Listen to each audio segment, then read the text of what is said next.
ಇಲ್ಲಿ ಒಂದು ಲೈನ್ ಮೇಲೆ 3 ಆ್ಯಂಗಲ್ಗಳು ಕೊಟ್ಟವ್ರೆ, ಎಕ್ಸ್ ವೈ ಮತ್ತು ಝೆಡ್ ಆ್ಯಂಗಲ್ಲು. ಈ ಎಕ್ಸ್ ವೈ ಮತ್ತು ಝೆಡ್ ಆ್ಯಂಗಲಲ್ಲಿ ಏನು ಮಾಡಬೇಕು ಅಂದರೆ ಇನ್ನೊಂದು ಕೊಟ್ಟವ್ರೆ, ವೈ ಅಂದರೆ 3x ಮತ್ತು ಝೆಡ್ ಅಂದರೆ 2x ಅಂತ. ಇವಾಗ ಇದರಲ್ಲಿ ಎಕ್ಸ್ ವೈ ಝೆಡ್ ಮೂರನ್ನು ಎಷ್ಟು ಅಂತ ಕಂಡುಹಿಡಿಬೇಕು. ಫಸ್ಟು 3 ಬರೀಬೇಕು. ಈ 3 ಆ್ಯಂಗಲ್ಲು ಸೇರಿಸಿದ್ರೆ 180 ಡಿಗ್ರಿ ಆಯ್ತದೆ, ಯಾಕೆಂದರೆ angle on a straight line ಅದು.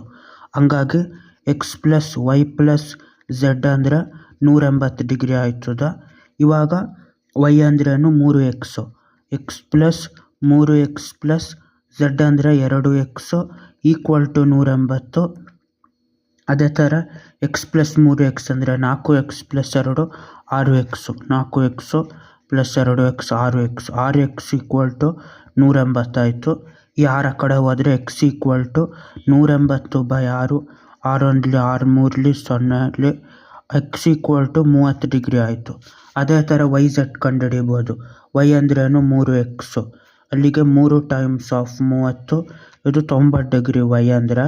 ಅದೇ ಥರ ಝೆಡ್ ಅಂದರೆ 2x, 2 ಟೈಮ್ಸ್ ಆಫ್ 30, 2 3 6 60 ಡಿಗ್ರಿ ಇದು ಝೆಡ್ ಅಂದರೆ.